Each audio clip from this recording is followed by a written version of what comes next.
शुभ दुपार, good afternoon. आणि कालचे परवाच्या आपण ज्या लेक्चरमध्ये जे काही ऐकलं, त्याबद्दल कुणाला काही विचारायचंय का? किंवा पहिल्या 5 मिनिटात मी रिकॅप करावा अशी अपेक्षा आहे का? हे सांगा. कारण हा तुमचा सर्टिफिकेट कोर्स आहे. हे आठवून तुम्हाला कदाचित काही कन्सेप्ट्स क्लिअर झाल्या नसतील, तर त्या होणं गरजेचं आहे. अभ्यासाचा भाग आहे हा. म्हणून असं विचारते. तर रिकॅप करायची गरज आहे का? आणि काही शंका आहेत का? हे प्लीज विचारा.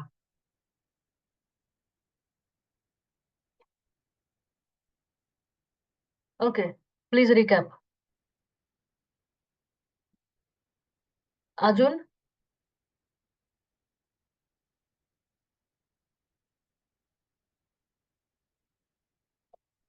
अजून कोणाला काही विचारायचंय स्पेसिफिकली?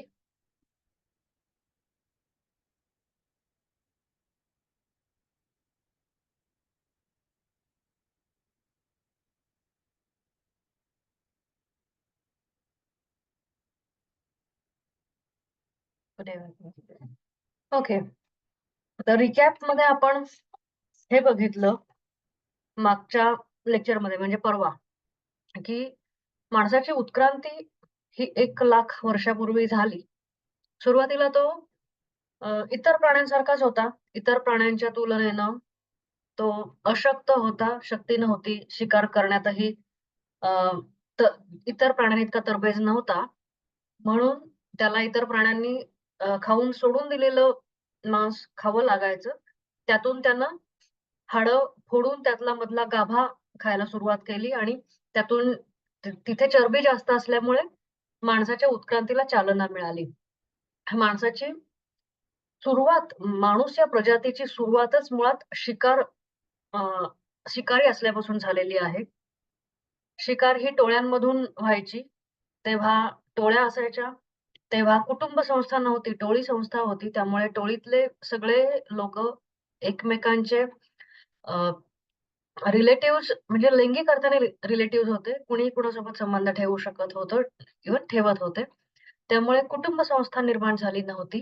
सगळ्या गोष्टी अ, एकमेकांशी वाटून घेतल्या जायच्या. शिकार मिळाली तरी मग एकमेकांना वाटून दिली जायची आणि दुसऱ्यांची शिकार पण घेतली जायची. जेव्हा पुरुष शिकारीला जायचे, तेव्हा बायका मात्र आपल्या राहण्याच्या ठिकाणी फळं, कंदमुळं किंवा धान्यांचे दाणे, इतर गोष्टी, खाद्य गोष्टी गोळा करत होत्या. जेव्हा शिकार मिळायची नाही, तेव्हा बायकांनी जमवलेल्या या गोष्टी अ, माणसांना म्हणजे सगळ्यांनाच खायला उपयोगी पडायच्या. त्यामुळे माणसं उपाशी राहण्यावाचून आणि मरण्यावाचून वाचायची. तर अशी शिकारी अवस्थेमधली ही समाज व्यवस्था होती. त्यानंतर शेतीचा शोध लागला. शेतीचा शोध हा अपघाताने लागला नाही. हा एस्पेशली बायकांच्या निरीक्षणामधून शेतीचा शोध हळू-हळू अख्ख्या जगभरात लागला. जगभरातला फर्टाईल क्रेसेंट हा जो एरिया आहे, तिथे आपण बघू शकतो, की हळू शेती विकसित होत गेली. पण असं झालं नाही, की एकदा शेती विकसित झाल्यानंतर पशुपालन किंवा सॉरी शिकार थांबली असं नाही झालं. तर शिकार ही सुरू होती. पण हळू मेजॉरिटी ऑफ वर्ल्डमध्ये शेती सुरू झाली. त्यानंतर मात्र हळू शिकार कमी झाली, पण अजूनही काही ठिकाणी शिकार केली जाते. तर तेव्हापासूनच माणसाचे खाद्य गोष्टी आणि अखाद्य गोष्टींवर प्रयोग सुरू झाले. शेतीच्या नंतर आलेलं पाटबंधारे हा व्यवसाय हा पहिला मॅनेजमेंट व्यवसाय असा मानला जातो. शेतीमुळे माणूस एका जागी स्थिर झाला. त्यानंतर शेतीमधून माणसानं जिथे शेती केली, त्या जमिनीवर स्वामित्व हक्क गाजवायला सुरुवात केली. त्यानंतर शेतीमधून मिळणाऱ्या उत्पन्नावर स्वामित्व हक्क गाजवायला सुरुवात केली.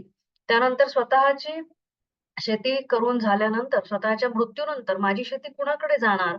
किंवा मी जमवलेलं, साठवलेलं धान्य किंवा माझी जमीन नंतर कोण वापरणार किंवा कुणाला मिळणार?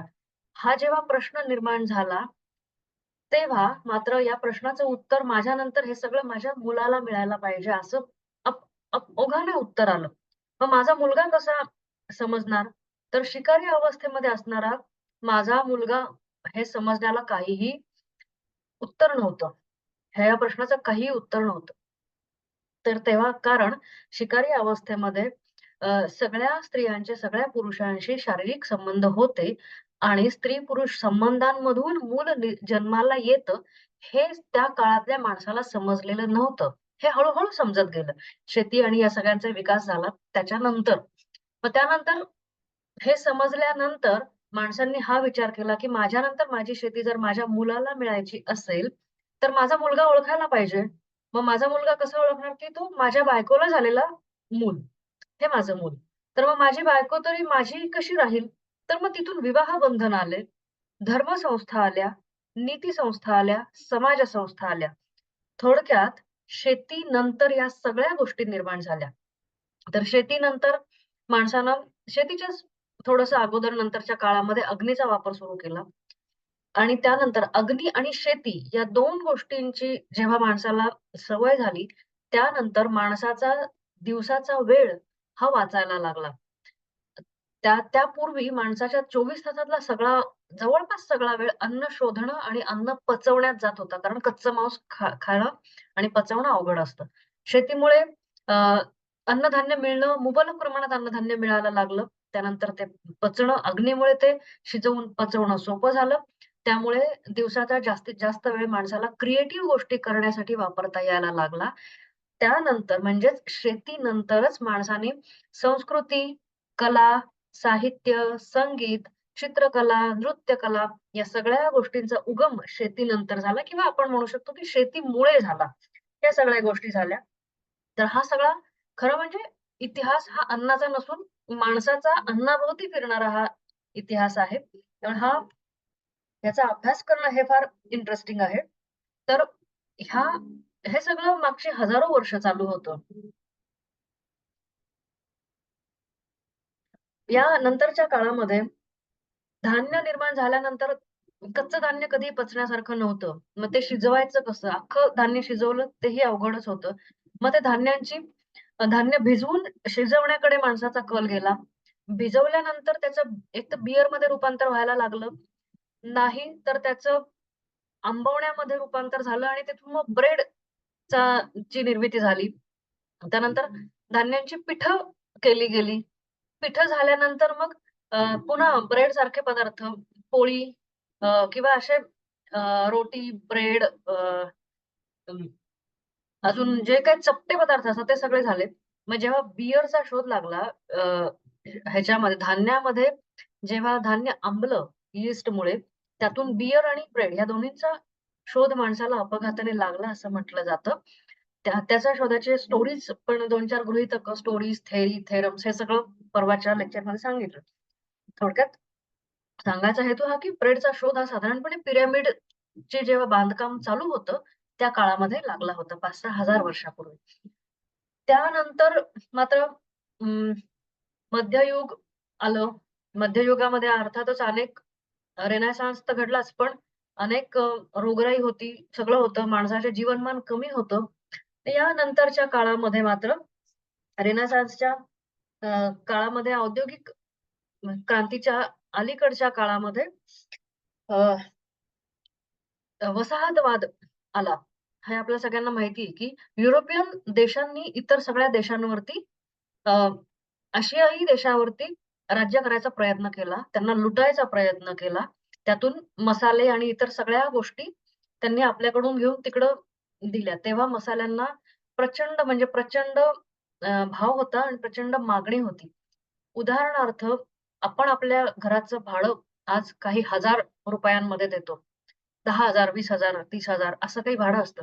पण तेव्हा आपल्या घराचं भाडं एखादा माणूस 4 मिऱ्यांचे दाणे इतकं देऊ शकत होता, इतका मसाल्यांच्या पदार्थांना भाव होता. हे आपण समजू शकतो यावरून, की मसाल्यांना किती भाव असेल त्या काळात. तर हे सगळं झाल्यानंतर यातूनच व्यापार, युद्ध, अजून हे सगळं नवीन जगाचा शोध घेणं, त्यातून चहा, कॉफी ह्यांचा सगळ्यांचा शोध लागला. मागच्या वेळेस सांगितलं नाही, पण चहा हा चीनमधून आला. कॉफी आफ्रिकेतून आली. ब्रेड हा साधारणपणे इजिप्त वगैरे या ठिकाणाहून आला. हे सगळ्या गोष्टींचं एकत्रीकरण झालं मध्ययुगामधून. त्यानंतर औद्योगिक क्रांती झाली. औद्योगिक क्रांती साठी ऊर्जा ही कोळसा, ऊस, शेती आणि गुलामगिरी या गोष्टींमधून औद्योगिक क्रांतीला ऊर्जा पुरवली गेली. या काळानंतर अनेक शोध लागले. त्यानंतर फूडचं ट्रान्सपोर्टेशन सोपं झालं. ठिकठिकाणी रेल्वे आणि इतर वाहनं पोहोचले, तंत्रज्ञान पोहोचले. त्यामुळे कॅनिंग, पॅकेजिंग अशा सगळ्या आणि प्रिझर्वेशन, पाश्चरायझेशन या सगळ्या गोष्टींचा शोध लागत गेला. तंत्रज्ञान विकसित होत गेले. त्यातून माणसाला उत्तरोत्तर चांगल्या प्रकारचं सकस आणि ऊर्जा संपृक्त असं अन्न मिळायला सुरुवात झाली. ही होती 19व्या आणि 20व्या शतकापर्यंतची वाटचाल. तर मग या खरं म्हणजे या सगळ्यामध्ये तेलांचा इतिहास, मिठाचा इतिहास, अजून इतर भाज्या, फळं कुठून काय-काय आली या सगळ्यांचा इतिहास अभ्यास करणं भयंकर इंटरेस्टिंग आहे. पण एक लक्षात घ्यायला हवं, की मागच्या लाख वर्षापासून त्या मागच्या शतकापर्यंत म्हणजे 20व्या शतकापर्यंत गोष्टी अशा घडत गेल्या, की त्यामुळे माणसाला अन्न मिळवणं आणि अन्नावाचून जगणं हे काही फार मोठी समस्या उरली नाही. पूर्वी जी समस्या होती, की न मिळाल्यामुळे माणसं मरायची, माणसांचं आयुर्मान कमी असायचं. ती काही 20व्या शतकाच्या शेवटी ती काही समस्या राहिली नाही. तर 20व्या शतकाच्या शेवटी सगळ्यांना मुबलक आणि भरपूर आणि शुद्ध असं अन्न मिळायला लागलं. त्यामुळे माणसाचं जीवनमान उंचावलं. एकीकडे अर्थातच वैद्यकीय सोयी-सुविधा पण उपलब्ध होत होत्या. त्यामुळे सुद्धा माणसाचं जीवनमान, अ, आरोग्य हे सगळं सुधारायला मदत झालीच. पण अन्नाचाही वाटा त्यामध्ये फार मोठा आहे. तर सांगायचा उद्देश हा, की 20व्या शतकापर्यंत सगळं काही सगळीकडे मिळत होतं. पण तरीही जगामध्ये काही भाग असे होते, अजूनही आहेत आफ्रिका किंवा इतर देशांमध्ये, की तिथे नाहिरे कंडिशन जास्त आहे किंवा आणि मग आता जगाचे 2 भाग होतात, की आहेरे अमेरिकेसारख्या देशामध्ये किंवा भारतामध्येच काही जास्त प्रगत शहरांमध्ये, त्यातल्याही प्रगत वस्त्यांमध्ये आहेरे हा भाग आहे आणि इतर भागांमध्ये नाहीरे हा भाग आहे, की ज्यांचं कुपोषण झालेलं आहे असा भाग आणि सुपोषण म्हणजे अतिपोषण झालेला पण काही भाग आहे. त्यामुळे गोष्ट अशी होते, की जगातले फक्त 5 ते 10%च लोकं चांगल्या प्रकारे अ, अ, पोषण झालेले आहेत. त्यांचं सगळं पॅरामीटर्स जे आपण सी वगैरे सगळं काउंट करताना तुम्हाला दिसतं, की सगळे पॅरामीटर्स कोणती डिफिशियन्सी नाहीये, सगळं काही ऑल नॉर्मल आहे. त्यांचे बॉडी कंडिशन्स नॉर्मल आहेत. हाईट, वेट, BMR, BMI हे सगळं नॉर्मल आहे. अशा व्यक्ती शोधून सापडत नाहीत. तुम्हाला सगळ्यांना अनुभव असेलच हा. तर मग आता प्रश्न असा झालेला आहे, की या सगळ्या गोष्टीमुळे माणसाच्या नॉर्मॅलिटीपेक्षा एबनॉर्मॅलिटीज जास्त आहे आणि ह्या एबनॉर्मॅलिटीज कडून माणसांना नॉर्मॅलिटी मध्ये आणणं जास्तीत जास्त. यातून हा काय अ, आहारशास्त्र हा काय भूमिका अ, निभावतं हे आपल्याला बघणं गरजेचं आहे. हेच सगळं आहारशास्त्र या विषयाचा अभ्यास यासाठी केला जातो. तर हे एवढं आपण मागच्या लेक्चरमध्ये बघितलं. कुणाला अजूनही काही विचारायचं असेल तर प्लीज विचारू शकता. याच्यानंतर आपण आहारशास्त्राचा इतिहास आजच्या भागामध्ये बघणार आहोत.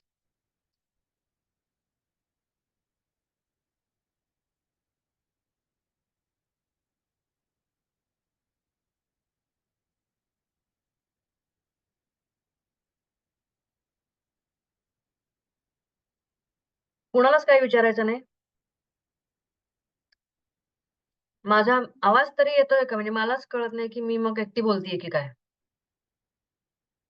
असं असेल तर मला असं वाटायला लागतं, की मी एकटी बोलतीये. कळत का आता? आपण आता पुढे बघूया मग. History of nutrition. न्यूट्रिशनची हिस्ट्री. आता तुम्ही म्हणाल, की एवढा सगळा अन्नाचा इतिहास सांगितल्यानंतर आहारशास्त्राला काही वेगळा इतिहास आहे का? हा प्रश्न तुम्हाला पडणं स्वाभाविक आहे. खरं म्हणजे हे दोन्ही जेव्हा अन्नाचा इतिहास संपत येतो, तेव्हा आहारशास्त्राचा इतिहास सुरू होतो. Type of quest. कोणी सांगेल हे? वसंत गरोडे. प्लीज तुम्हाला विचारायचं असेल तर विचारा.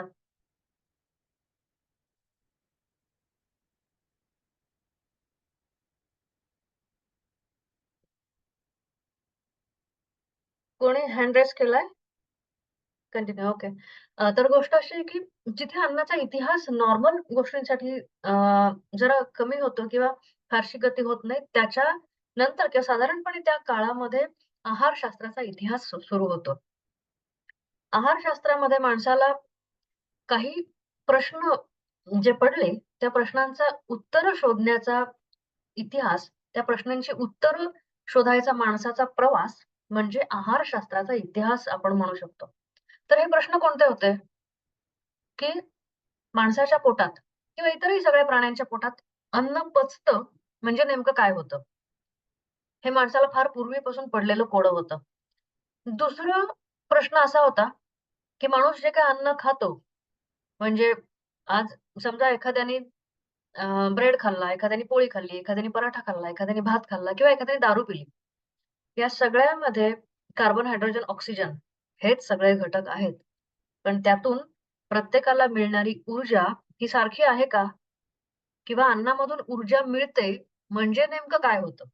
हा एक मोठा प्रश्न माणसाला पडला होता. तर ऊर्जा फक्त कार्बोहायड्रेट्समधून मिळते का? की त्यामध्ये प्रोटीन्स, फॅट्स आणि पाणी इतरही गोष्टींचा काही रोल असतो, भूमिका असते. हे प्रश्न माणसाला पडले होते.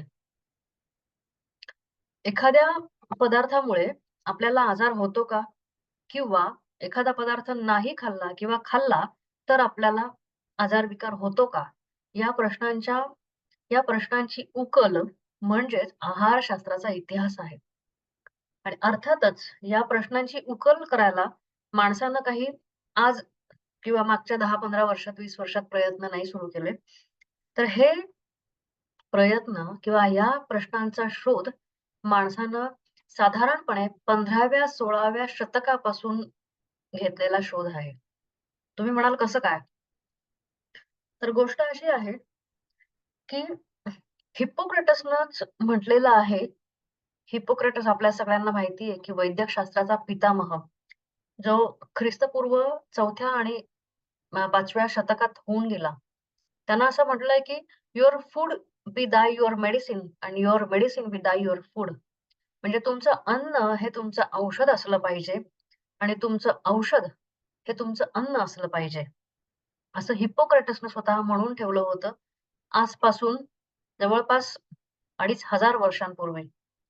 पण त्याला आहार, अन्न आणि ह्या सगळ्या गोष्टींबद्दल आज आपल्याला जे माहिती आहे, त्यापैकी किती माहीत होतं, याबद्दल आपल्याला फार थोडी माहिती आहे.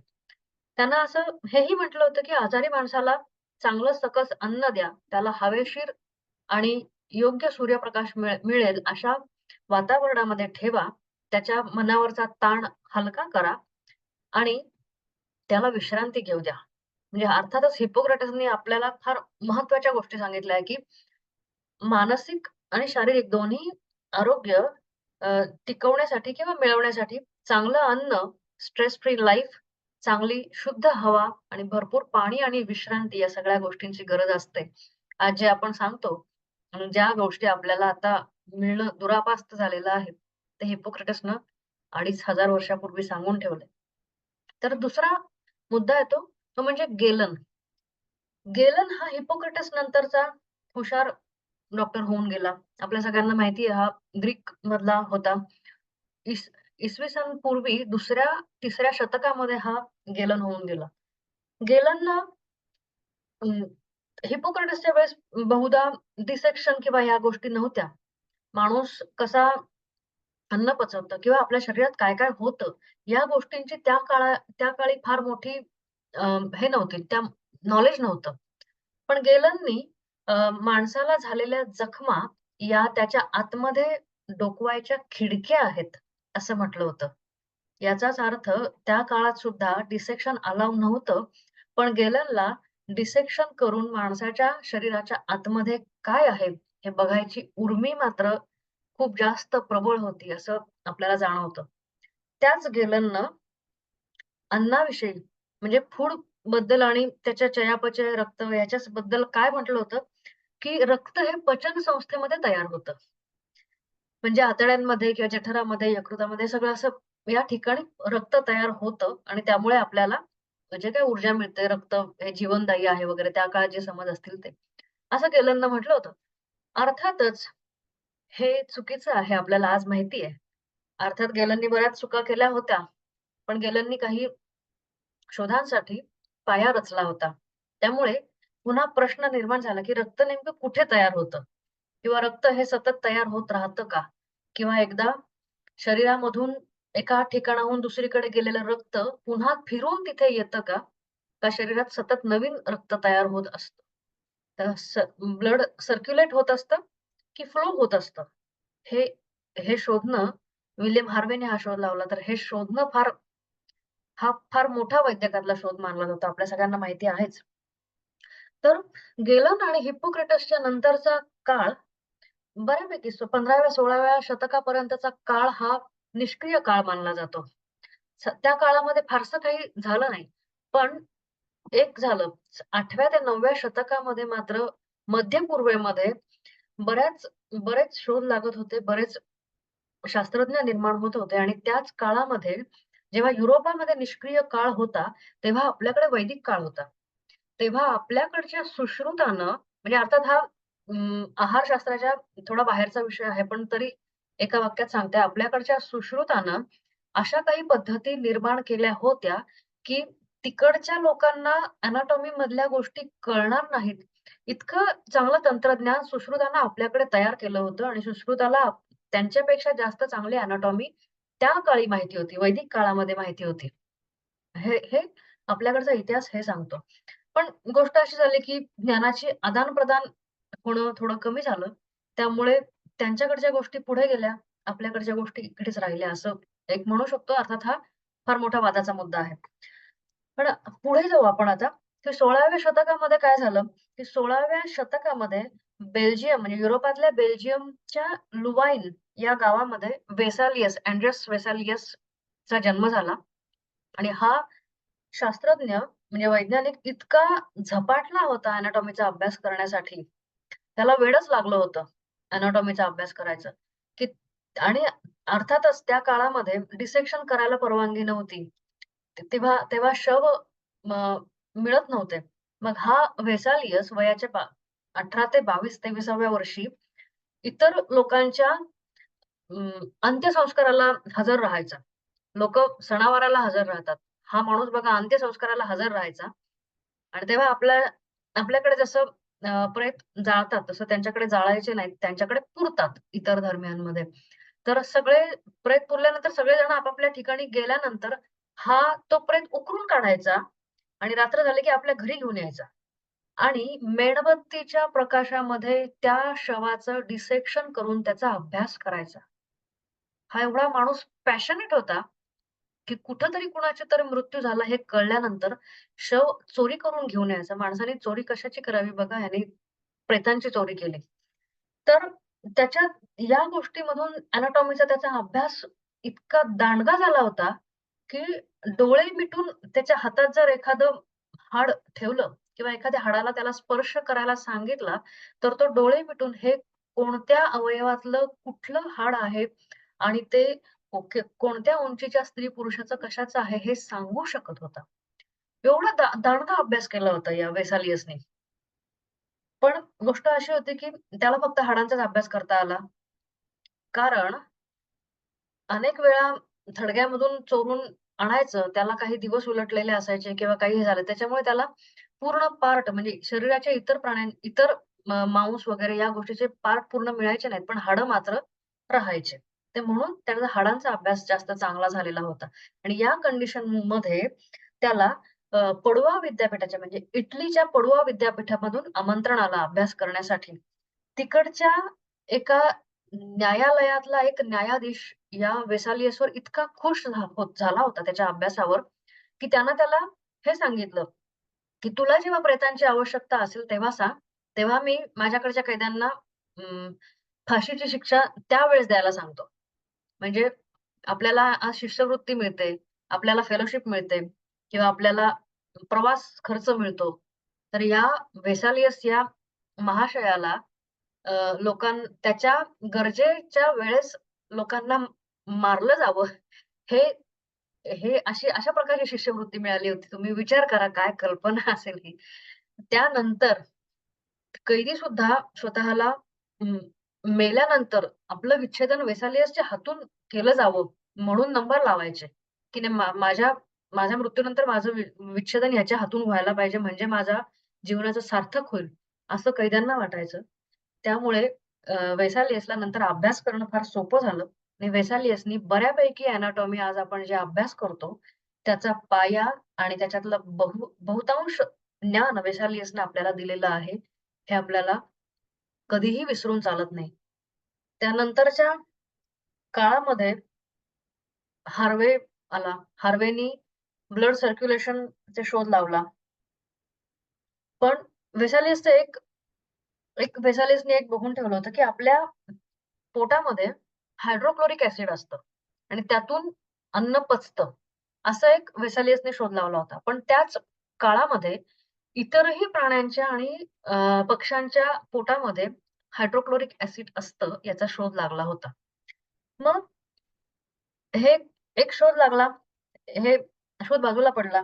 त्यानंतरच्या काळामध्ये साधारणपणे 16व्या शतकामध्ये अ, हेल्मॉन्ट नावाचा वैज्ञानिक आला. त्यानं फोटोसिंथेसिस कसं होत असलं पाहिजे याचा साधारणपणे आडाखा बांधला, की त्याने एक झाड घेतलं. ते एका बंद पेटीमध्ये ठेवलं. त्यानं त्या झाडानी किती कार्बन डायऑक्साईड शोषून घेतला, किती पाणी घेतलं आणि किती ऑक्सिजन बाहेर टाकला, याचा अभ्यास केला. पण त्याच्या हे लक्षात आलं अर्थात तेव्हा कार्बन डायऑक्साईड आणि ऑक्सिजन हे माहीत नव्हते. त्यानं काहीतरी घेतलं, की एक्स हा वायू आतमध्ये घेतला आणि वाय हा वायू बाहेर सोडला. पण एक्स हा वायूचा मॉलिक्युलर वेट हे वाय ह्या वायूच्या मॉलिक्युलर वेटपेक्षा जास्त आहे, हे हेल्मॉन्टच्या लक्षात आलं होतं. त्यामुळे माणसं सुद्धा अशाच प्रकारचं श्वसन करतात का? आणि श्वसनाचा आणि पचनाचा काही काही संबंध असावा का?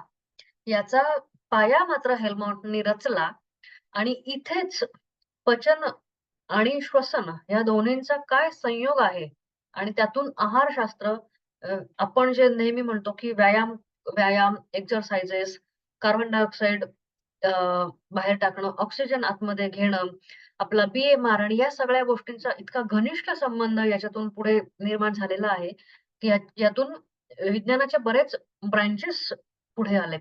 तर मला एक प्रश्न विचारायचा आहे आपल्याला जाता-जाता, की आपल्याला अर्थात आपण डॉक्टर आहात, आपल्याला माहिती असेलच, पण स्टिल उत्तर अपेक्षित आहे, की पचनाचा आणि श्वसनाचा नेमका काय संबंध आहे? हे एका केमिकल रिएक्शनद्वारे हेल्मॉटने सांगायचा प्रयत्न केला. हा आपल्याला माहिती असेल तर प्लीज सांगा. श्वसनाचा आणि पचनाचा संबंध काय आहे? असा प्रश्न आहे. कुणाला सांगता येईल का? सांगता येत असेल तर प्लीज हँड रेज करा किंवा मेसेज टाका. आपण तोपर्यंत पुढचा मुद्दा बघू. तर या काळामध्ये 16वं 17वं शतकापर्यंत आपण आलो आहोत.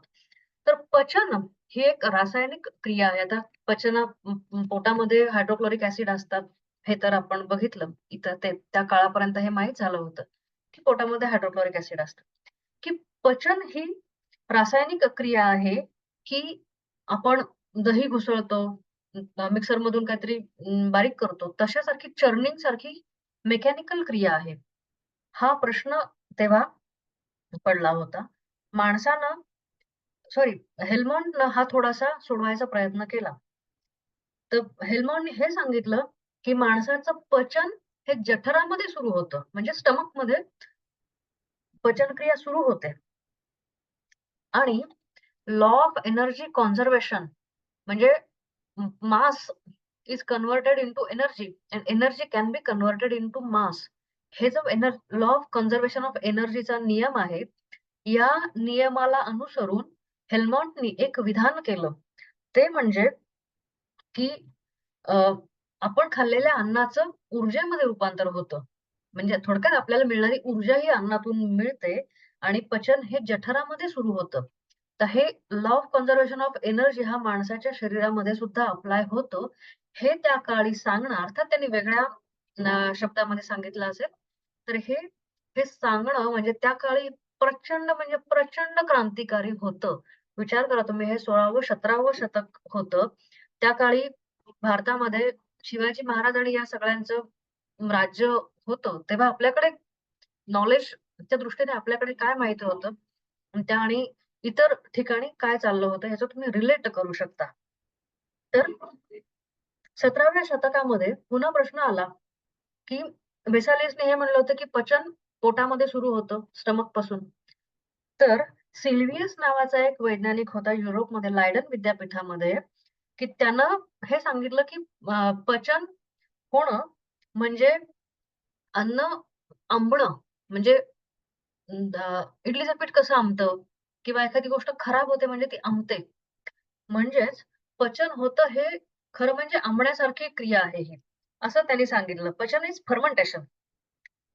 पण खरं म्हणजे हे चुकीचं कन्सेप्ट आहे. पण हे त्यांनी शोध लावला आणि म्हणजे त्याला वाटलं म्हणून त्यांनी ते लिहिलं. पण स्टिल याच्यावर पुन्हा संशोधन झालं आणि हे अन्न पचतं म्हणजे आंबतं असं नाही, हे नंतर कळलं.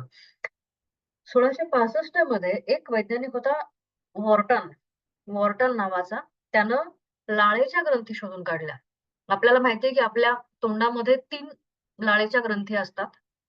तर मग लाळेच्या ग्रंथींपासून पचन सुरू होतं, हे त्यानंतर कळलं.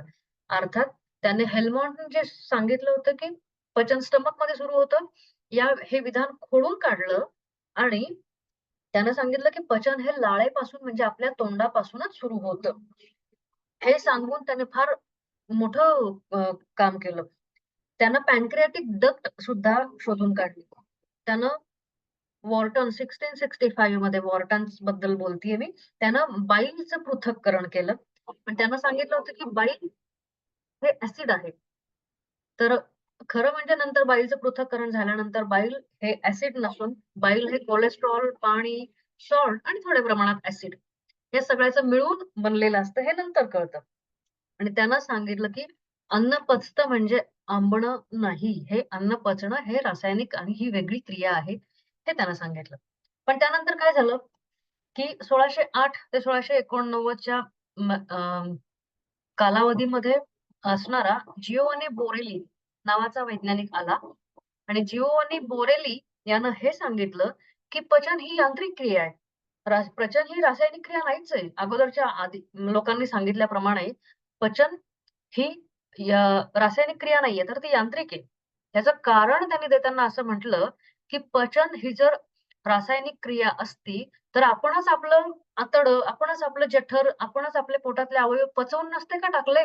जर हे पोटामध्ये एवढे हायड्रोक्लोरिक ॲसिड आणि एवढे अ, कॉन्सन्ट्रेटेड ॲसिड असते, तर आपणच आपली पचन संस्था पचवून नसती का टाकली? लॉजिक आहे या प्रश्नामागे आणि आज आपल्याला या प्रश्नाचं उत्तर माहिती आहे.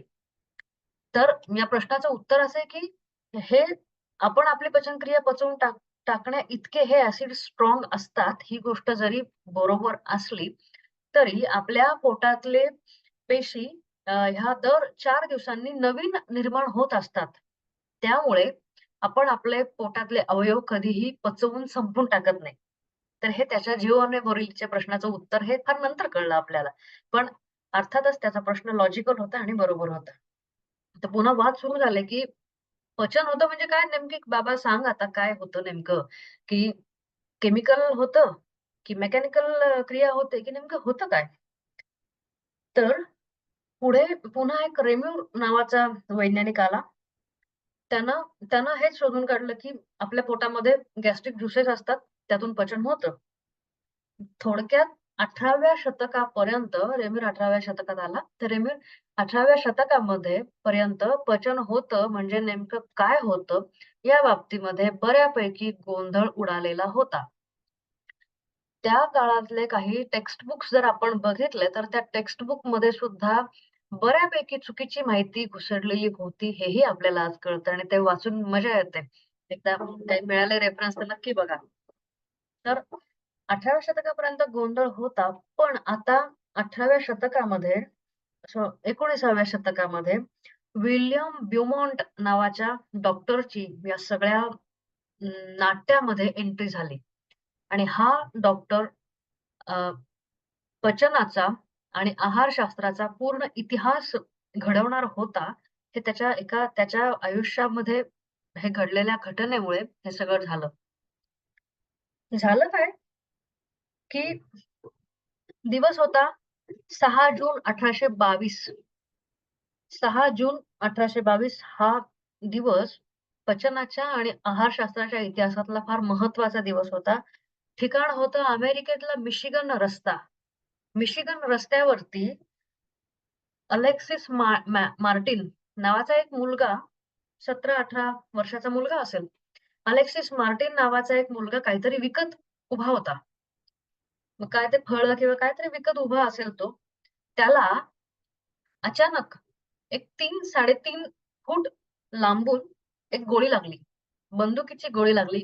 विचार करा माणूस बंदुकीची गोळी लागल्यानंतर मरतो. त्याला बंदुकीची गोळी ही कोणाकडून तरी जवळून चुकून लागली होती. काही युद्ध वगैरे असं काही नव्हतं आणि ती गोळी त्याच्या डाव्या बरगडी बरगडीमधून निघून पाठीमधून निघून गेली. सगळ्यांना वाटलं हा मुलगा आता मरणार. डाव्या बरगडीचे 2 बरगड्या तुटल्या होत्या. त्यातून डायफ्रॅम तुटलं. डायफ्रॅम पण हे झालं होतं, त्याला फुटलं होतं. त्यातून त्याच्या फुफ्फुसामध्ये सुद्धा ती गोळी फुफ्फुसातून आरपार निघून गेली. फुफ्फुसाचा डायफ्रॅमचा असा अंड्या एवढा भाग त्या जखमेतून बाहेर येत होता आणि ती गोळी त्याच्या पाठीमधून निघून गेली होती. तर अशा प्रकारे इजा झालेली व्यक्ती जगू शकेल असं वाटत नाही. तर ह्या मुलाला उचलून या ब्युमॉन्ट नावाच्या डॉक्टरकडे आणलं. डॉक्टर विल्यम ब्युमॉन्टकडे आणलं. हा मिलिटरी डॉक्टर होता अमेरिकेतला. त्याने सांगितलं, "काय 36 तास हा मुलगा जगेल फार-फार तर त्यापेक्षा जास्त जगणार नाही." असं सांगितल्यानंतर त्यांनी तरीही आपण शपथ घेतल्याप्रमाणे आपल्याकडे जो रोगी येतो त्याला औषध देणं, त्याच्यावर उपचार करणं हे आपलं कर्तव्य असतं. आपला आता हा मरणार आहे हे माहिती असलं तरी. त्याचप्रमाणे ब्युमॉन्टनं त्याच्यावरती इलाज केला. त्याची जखमेला मलमपट्टी केली. त्याला काय त्याला जे सलाईन वगैरे लावायचं असेल ते त्यांनी लावलं आणि हळू-हळू हा मुलगा शुद्धीवर आला. गंमत म्हणजे हा मुलगा जेव्हा काही तासांनी शुद्धीवर आला, तेव्हा ब्युमॉन्टला त्याच्या लहान आतड्यामधून त्याने जे नाश्ता केला होता, ते अन्न पचत चाललेलं दिसत होतं. हा ही गोष्ट ब्युमॉन्टला प्रचंड आश्चर्याची वाटत होते. अर्थात ब्युमॉन्टने ही जखम शिवली आणि त्याला बरं होईल असं वाटायला लागलं आता. काही दिवसांनी या या मार्टिनच्या सगळ्या जखमा भरल्या. तर बरं वाटलं त्याला. तो चालू फिरू लागला. पण गंमत म्हणजे त्याच्या जी गोळी लागली होती, तिथे जी जखम झाली होती, तिथे एक एवढं छिद्र तसंच राहिलं, की त्याचे डॉक्टर ब्युमॉन्टचे 2 बोटं त्या जखमेमधून आतमध्ये जातील आणि त्या जखमेचा असा फ्लॅप होईल आणि तो ते फ्लॅप उघडून त्याच्या आतमधून कोणतं अन्न पास होतंय हे बघू शकेल. अशी रचना त्याच्या शरीरामध्ये नैसर्गिकरित्या तयार झाली. नंतरही डॉक्टर ब्युमॉन्टने 2-3 वेळा ते शिवायचा प्रयत्न केला, पण ते जखम काही शिवली गेली नाही. तो पडदा तसा परत तयार व्हायचा. मग नंतर मार्टिन पण परत-परत जखमा शिवायला आणि जखमा हे करायला कंटाळला. त्यामुळे झालं काय, की ब्युमॉन्टनं मार्टिनला आपल्या घरी ठेवून घेतलं. तो मार्टिन त्याच्या घरी हरकाम्याचं काम करायला लागला आणि ब्युमॉन्ट त्याच्या शरीरामधून अन्न कसं पचतंय या गोष्टीचा अभ्यास करायला लागला.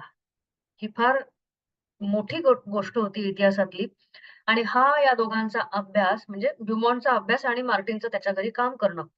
ही गोष्ट जवळपास 15 ते 20 वर्ष पुढची चालू होती.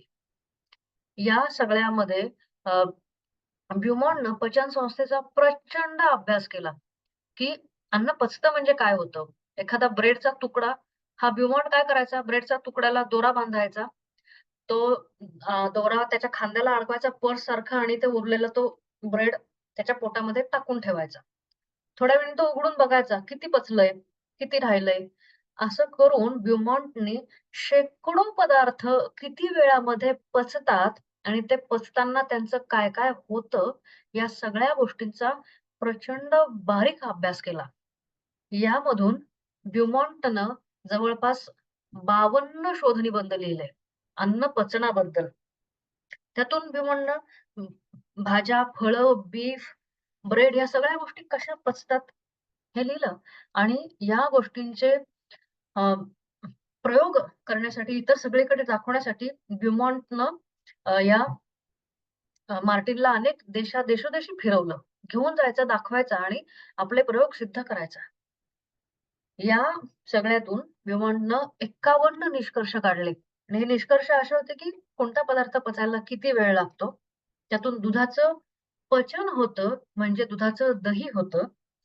त्यानंतर आपल्या पोटामधले गॅस्ट्रिक ज्युसेस हे काय काम करतात आणि आतापर्यंत जे स्टमक पर्यंत पचन झालं होतं, तर त्या स्टमक पासून आतड्यांमध्ये पचन होतं म्हणजे काय होतं, या सगळ्या गोष्टीचा अभ्यास ब्युमॉन्टने केला होता. आणि ही गोष्ट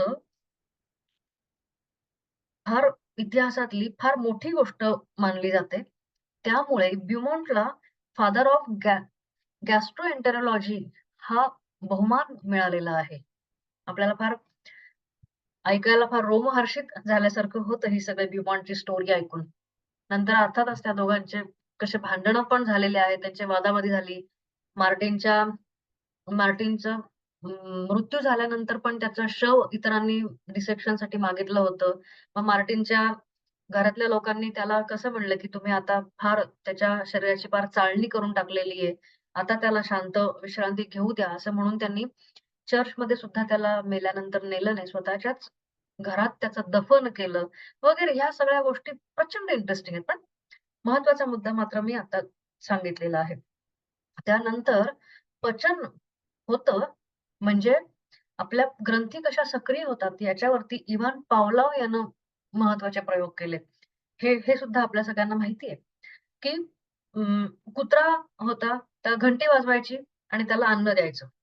थोड्या दिवसांनी तो कुत्रा ह्याला अक्लमटाइज झाला, कंडिशन झाला. मग हे मग थोड्या दिवसांनी तर असं झालं, की बेल वाजवली, की कुत्र्याच्या तोंडातून लाळ पडायला सुरुवात व्हायची. याचा अर्थ तो अ, बेलच्या आवाजासाठी अन्न मिळतं या कंडिशनशी एकरूप झाला होता.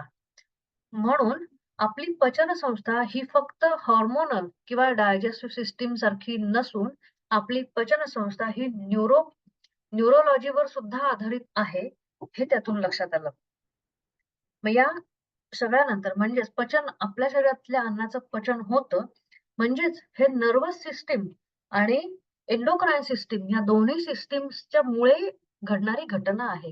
हे या साधारणपणे 20व्या शतकाच्या सुरुवातीला हे लक्षात आलं होतं.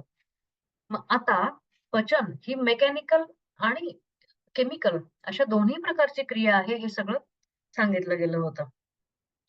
आता यानंतरचा प्रयोग मी जो सांगणार आहे, तो फार इंटरेस्टिंग आहे. आपल्याला सगळ्यांना इथून तुम्हाला असं वाटेल, की खरं म्हणजे आहार या सगळ्या महत्त्वाच्या गोष्टीची सुरुवात होते.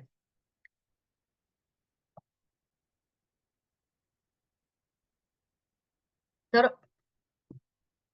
विल्बर ओलिन ॲटवॉटर नावाचा 19व्या शतकात एक अभ्यासक होऊन गेला. नुकतंच त्यानं फिजिक्स मधली कॅलरी ही कन्सेप्ट अभ्यासली होती. कॅलरी या कन्सेप्ट मधून त्याच्या हे लक्षात आलं होतं, की आता कॅलरी आपल्याला सगळ्यांना माहिती आहे, की 1 ग्रॅम पाण्याचं तापमान 1 अंश सेल्सियसनी वाढवण्यासाठी जेवढी ऊर्जा लागते, ती म्हणजे 1 कॅलरी. ही आपली साधी फिजिक्स मधली व्याख्या त्याला लक्षात आली होती. मग त्यानं हा विचार केला, की ही कॅलरीची ही कन्सेप्ट आपल्या शरीरातल्या अन्नाला लागू पडते का? तिथे जर ऊर्जा असेल आणि ऊर्जा ही इतर अनेक गोष्टींमध्ये अ, रूपांतरित होऊ शकते. म्हणजे पोटेन्शियल एनर्जी, अजून कायनेटिक एनर्जी, मेकॅनिकल एनर्जी, इतर सगळ्या ऊर्जांमध्ये रूपांतरित होऊ शकते. तर आपल्या शरीरातली जी ऊर्जा होते, ती आपल्याला या कॅलरी या एककामध्ये मोजता येईल का? किंवा आपण किती अन्न खाल्ल्यानंतर आपल्याला किती कॅलरीज एनर्जी मिळाली, किती कॅलरी ऊर्जा मिळाली, हे आपल्याला मोजता येईल का? हा प्रश्न या विल्बर ॲटवॉटर नावाच्या वैज्ञानिकाच्या डोक्यात आला आणि त्यानं त्यावर अभ्यास करायला सुरुवात केली. तर त्यानं काय केलं, की एक खोली बनवली लाकडाची मोठीच्या मोठी. त्या खोलीमध्ये अ, जो प्रयोगकर्ता असेल, कधी-कधी तो स्वतः पण प्रयोग करायचा. त्याला बसवायचं. त्यानं किती अन्न खाल्लं, काय खाल्लं, हे सगळं ग्रॅममध्ये मोजायचं. त्यानंतर त्यानं किती विष्ठा केली, किती युरिन पास केली, किती श्वसनातून किती कार्बन डायऑक्साईड पास केला अ, आणि श्वसनामधून किती ऑक्सिजन घेतला, हे सगळं मोजायचं.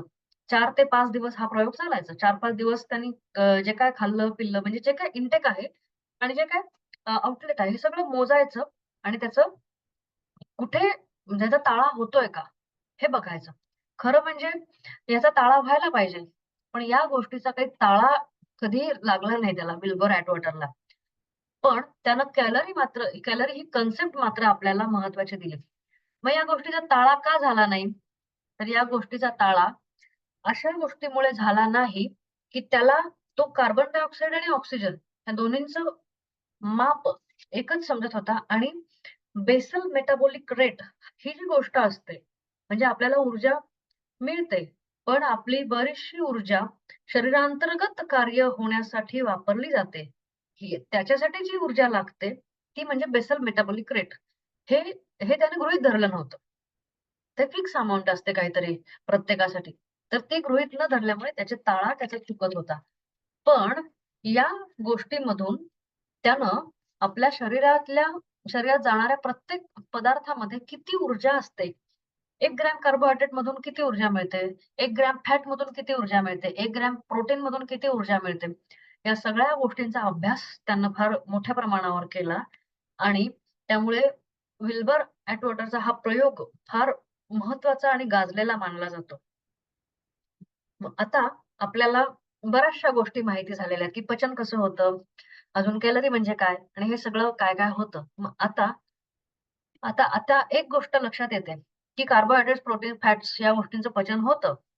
पण शरीरातल्या काही अन्न घटक असे आहेत, की त्यांचं पचन होत नाही. ते अन्न घटक जसेच्या तसे वापरले जातात. ते अन्न घटक कोणते आहेत? सांगू शकाल आपण? आपल्याकडे वेळ कमी आहे. एक 10 ते 15 मिनिटं आपल्याकडे आता राहिलेत. तर मीच भराभर सांगते, की ते अन्न घटक म्हणजे व्हिटॅमिन्स आहेत.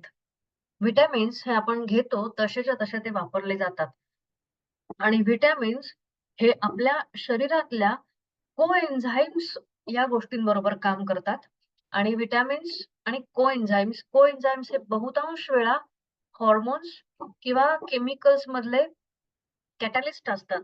त्यामुळे एखाद्या रासायनिक क्रिया खरं म्हणजे जर कार्बोहायड्रेट्स आणि इतर गोष्टींमध्ये होत असतील, तर ते रासायनिक क्रिया होण्यासाठी व्हिटॅमिन्स आणि कोएन्झाइम्स या गोष्टींची खूप अ, मोठ्या प्रमाणात गरज असते. ते रासायनिक प्रक्रियेमध्ये बदलत नाहीत, पण त्यांची गरज मात्र असते. त्यामुळे हे व्हिटॅमिन्स शरीरात खूप कमी प्रमाणात लागतात, पण लागतात मात्र खरं. या सगळ्या गोष्टींमुळे व्हिटॅमिन्सचं महत्त्व अधोरेखित होतं. व्हिटॅमिन्सचा शोध केव्हा लागला किंवा व्हिटॅमिन्सचा शोध कुठून सुरुवात झाली? ह्याची स्टोरी पण फार खरं म्हणजे इंटरेस्टिंग आहे. व्हिटॅमिन्सवर फार खूप बोलण्यासारखं खूप आहे. पण आता मी एक 5 मिनिटात व्हिटॅमिन्सचा शोध कसा-कसा लागत गेला हे सांगते, की जेव्हा 15व्या आणि 16व्या शतकामध्ये कोलंबस आणि वास्को द गामा किंवा आणखीन इतर लोकं जेव्हा भरपूर मोठ्या समुद्र प्रवासावर निघायचे किंवा मोठमोठ्या खंड शोधायला किंवा इतर देश शोधण्यासाठी तेव्हा जे निघायचे, तेव्हा त्यांचा प्रवास त्यांच्यासोबत सगळं अन्न, पाणी जे काही लागेल सगळं ते घेऊन जावं लागायचं त्यांना. हा प्रवास त्यांचा किमान 1.5-1.5, 2-2, 3-3 महिन्यांचा असायचा. आणि या प्रवासात त्यांना अर्थातच जमीनमध्ये कुठे लागायची नाही. त्यामुळे त्यांना ताजं अन्न आणि फळं, भाज्या हे सगळं मिळणं मुश्कील व्हायचं. अर्थातच त्यामुळे एस्पेशली स्कर्व्ही नावाचा आजार त्या लोकांना व्हायचा आणि या स्कर्व्हीमध्ये अनेक लोकं मरून जायचे. तर आज आपण कोणी स्कर्व्हीनी मरत नाही. पण त्या काळात हे घटना घडलेल्या आहेत, की 300 लोकं जहाजावर गेले, तर येताना परत 10-20च लोकं परत यायचे आणि ते पण इतके जर्जर होऊन यायचे, की त्या सगळ्यांना स्कर्व्ही झालेला असायचा.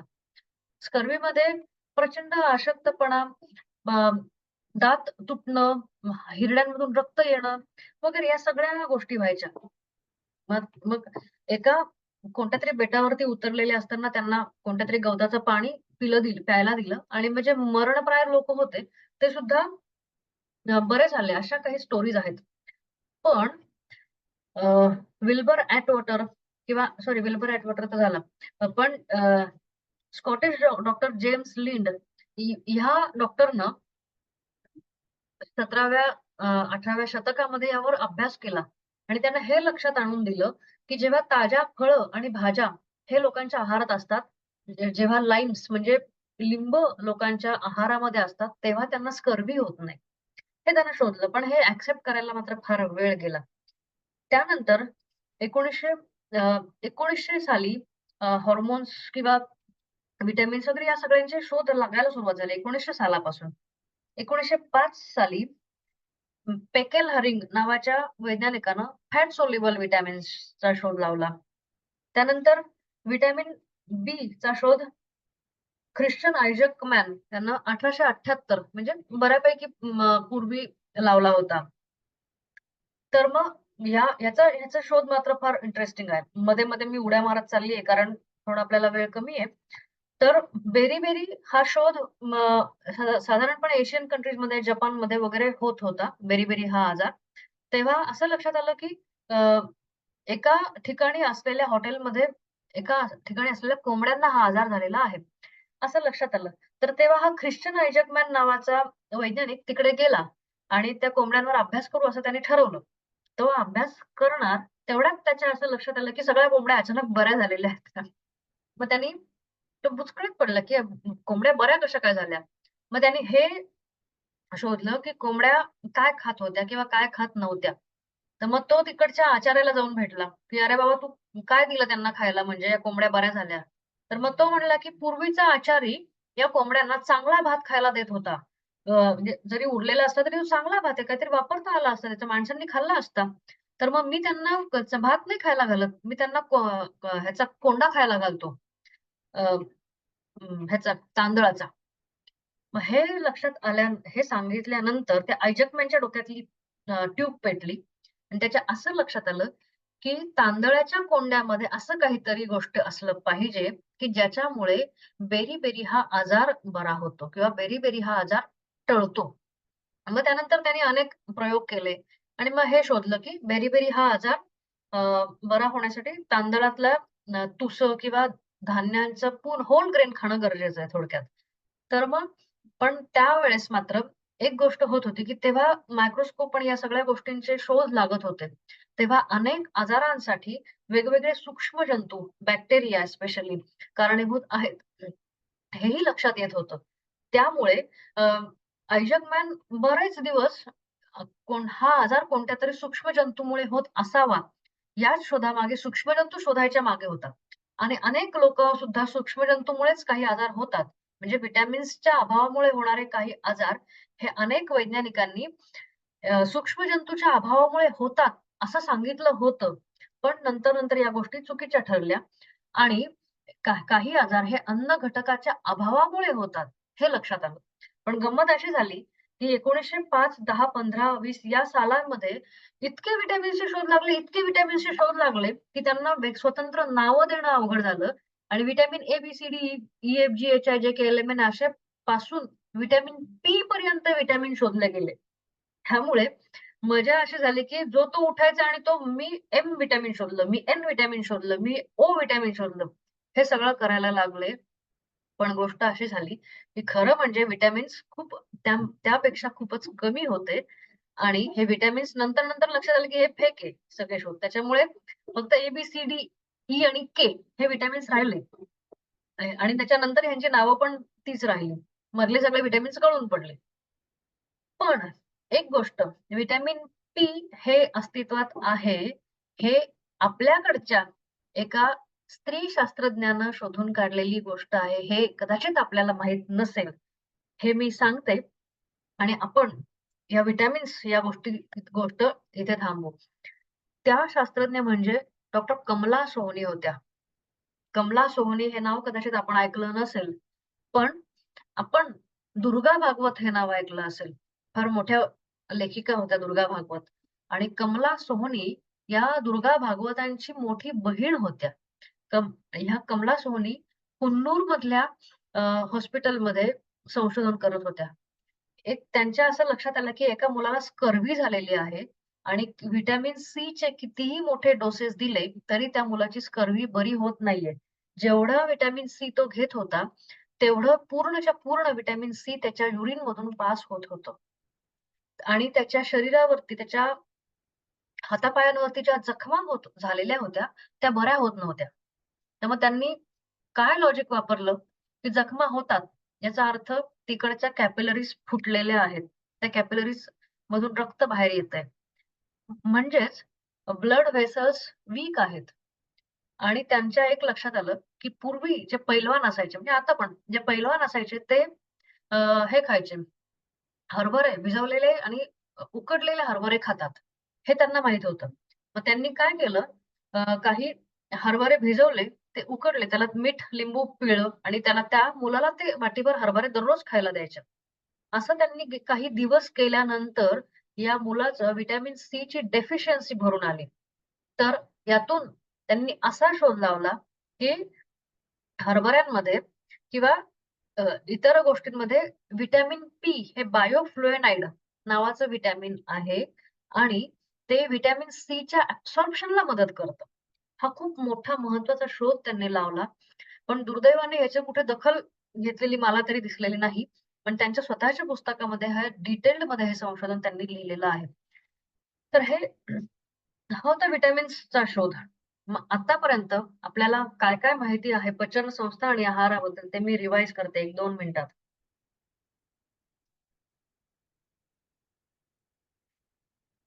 या काळापर्यंत माणसाला आपण आहार घेतो म्हणजेच carbohydrates, proteins, vitamins, fats, minerals हे सगळं आणि चौथा पाणी.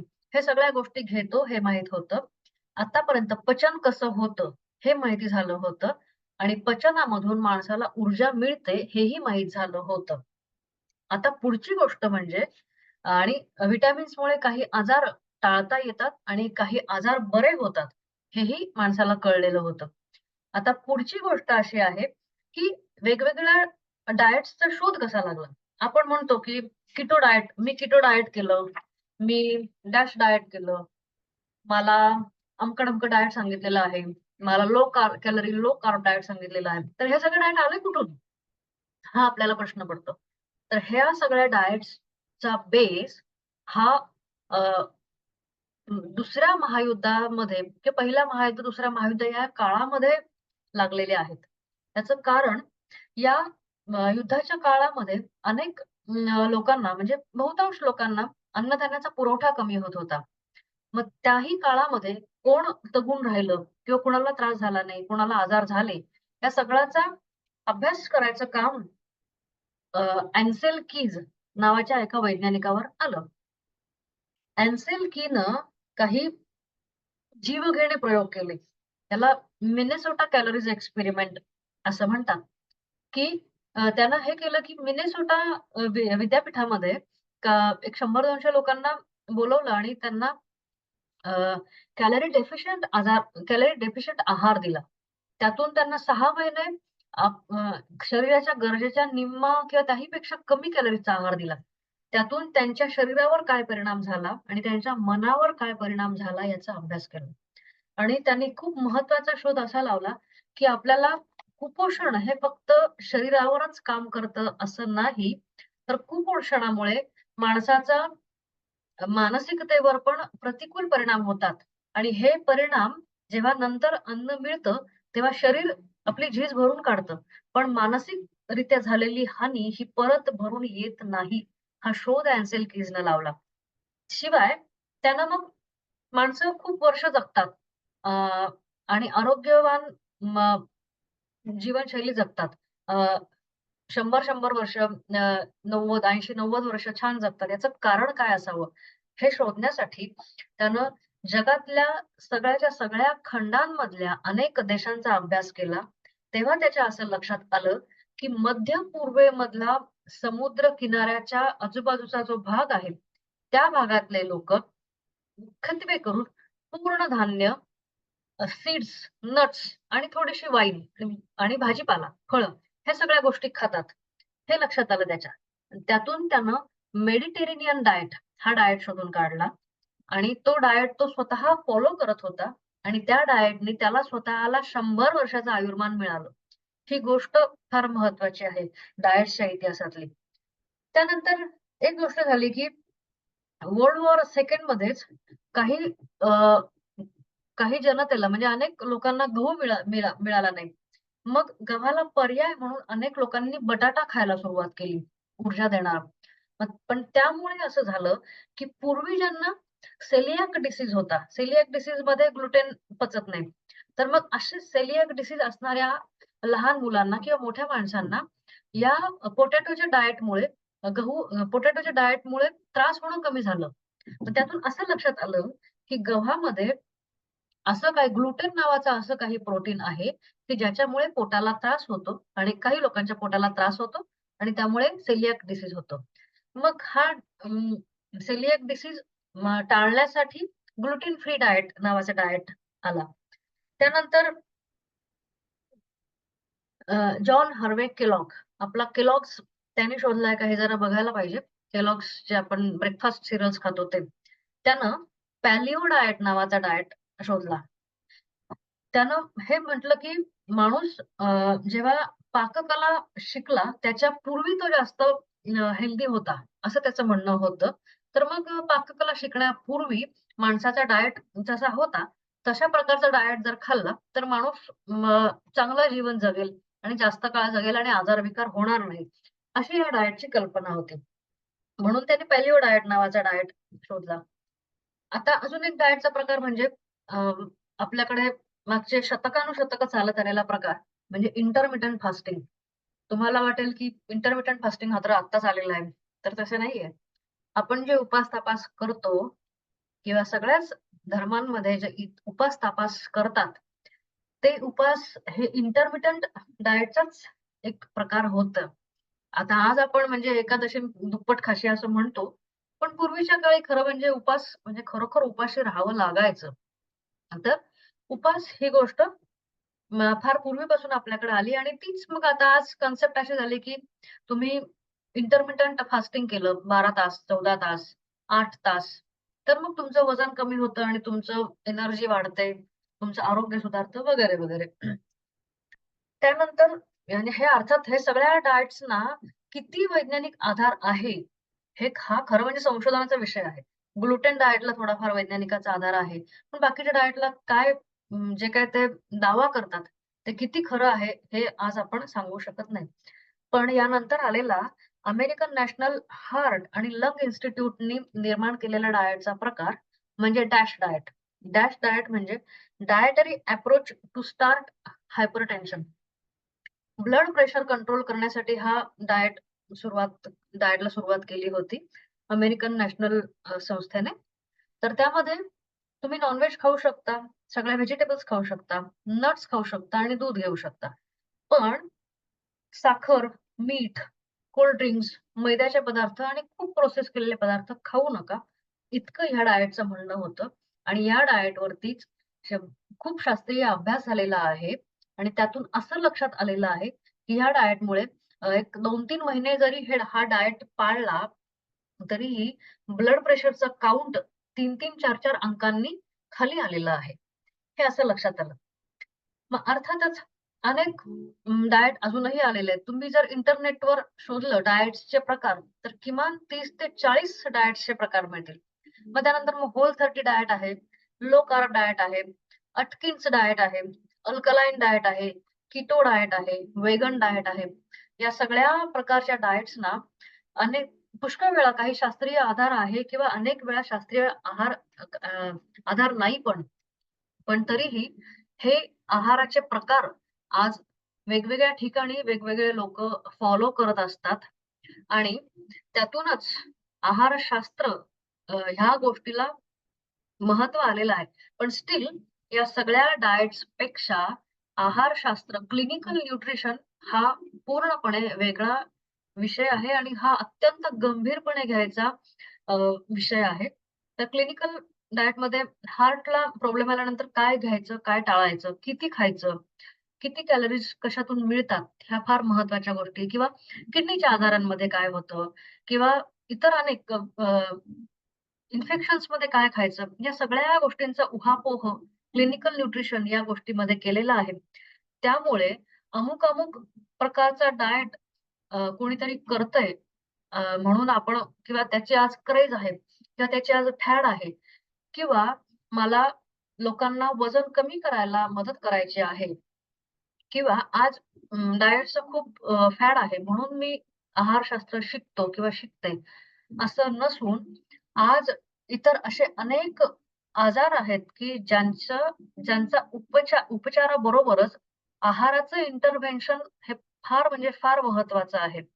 तुम्ही एखाद्या ॲलर्जी असणाऱ्या व्यक्तीला डाळीचं पीठ खायला देऊ शकत नाही किंवा एखाद्या किडनी फेल्युअरकडे वाटचाल असलेल्या व्यक्तीला तुम्ही प्रोटीनच्या गोष्टी देऊ शकत नाही किंवा एखाद्याला ग्लुटेनची ॲलर्जी असेल, तर तुम्ही त्याला चुकूनही गव्हाचा एक दाणा पण देऊ शकत नाही.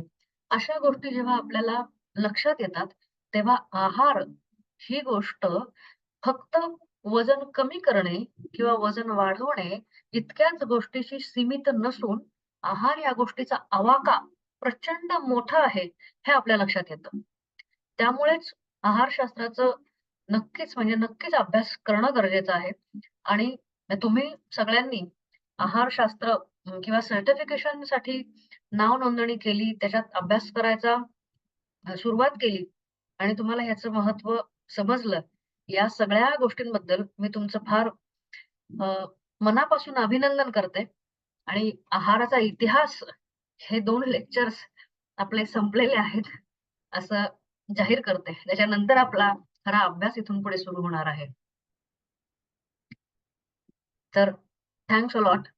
माझं बोलून संपलेलं आहे. कोणाला काही विचारायचं असेल तर नक्की विचारा.